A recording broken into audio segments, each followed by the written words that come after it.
The Ahmadiyya Muslim community has been a long advocate of peace, tolerance, and compassion.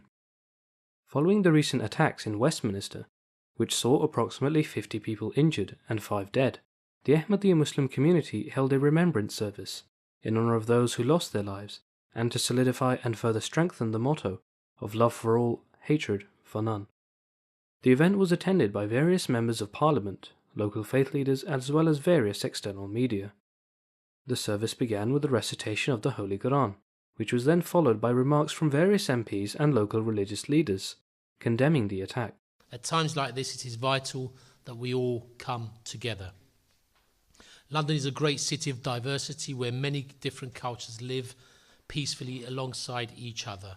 In Merton, we are lucky to have people from different faiths and cultures who all make a huge contribution to our Merton community. You here, to this day, in this place, in this borough, and with your wonderful motto, are very welcome. Your wonderful motto of love for all, hatred for none. I would like to say that those who are responsible for this very brutal killing, we do not find enough words to condemn that. And with all feelings at our heart, we strongly condemn this brutality and very vicious action. To kill anybody, that right has not been given to any human being.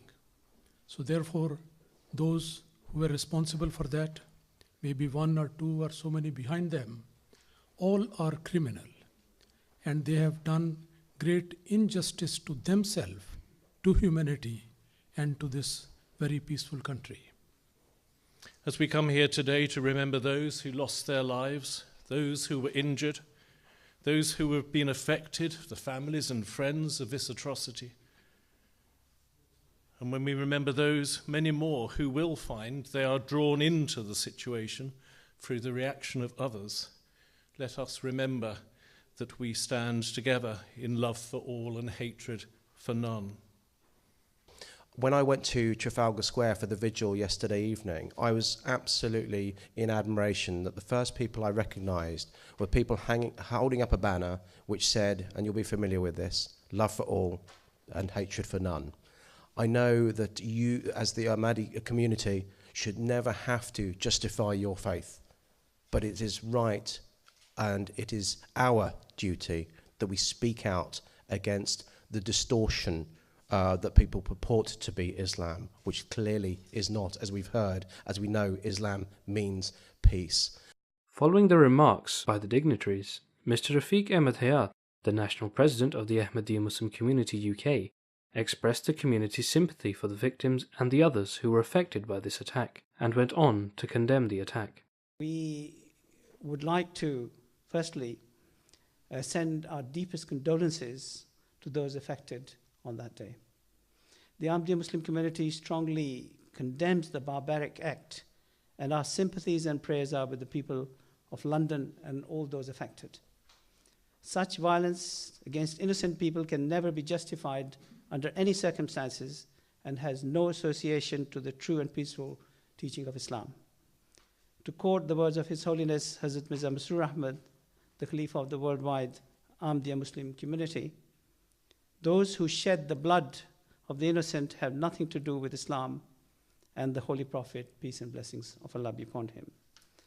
The Holy Prophet, peace be upon him, stood for morality, patience, respect, and the right of others, tolerance, justice, compassion, beneficence, and understanding. And these indeed are the true values of Islam.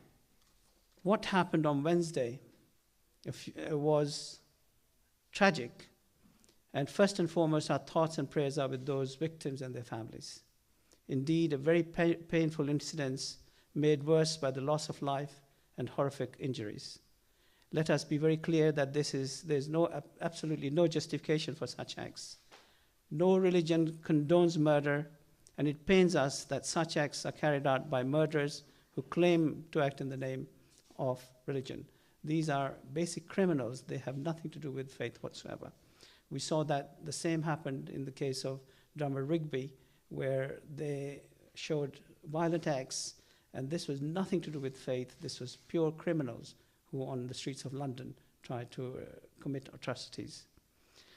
I wish to especially, as previously mentioned, pay special tribute to PC Keith Palmer, who died in the noblest manner and gave his life to defend his country. We honor him and salute his service. A stark reminder of how fortunate we all are to have such wonderful police force in the UK, and we are indeed truly blessed. But we'll never let such sacrifices go in vain, and our strongest response to terrorists is to become more united and to speak with one voice, and that simply not to be defeated. This report is brought to you by MT International, UK Studios in London.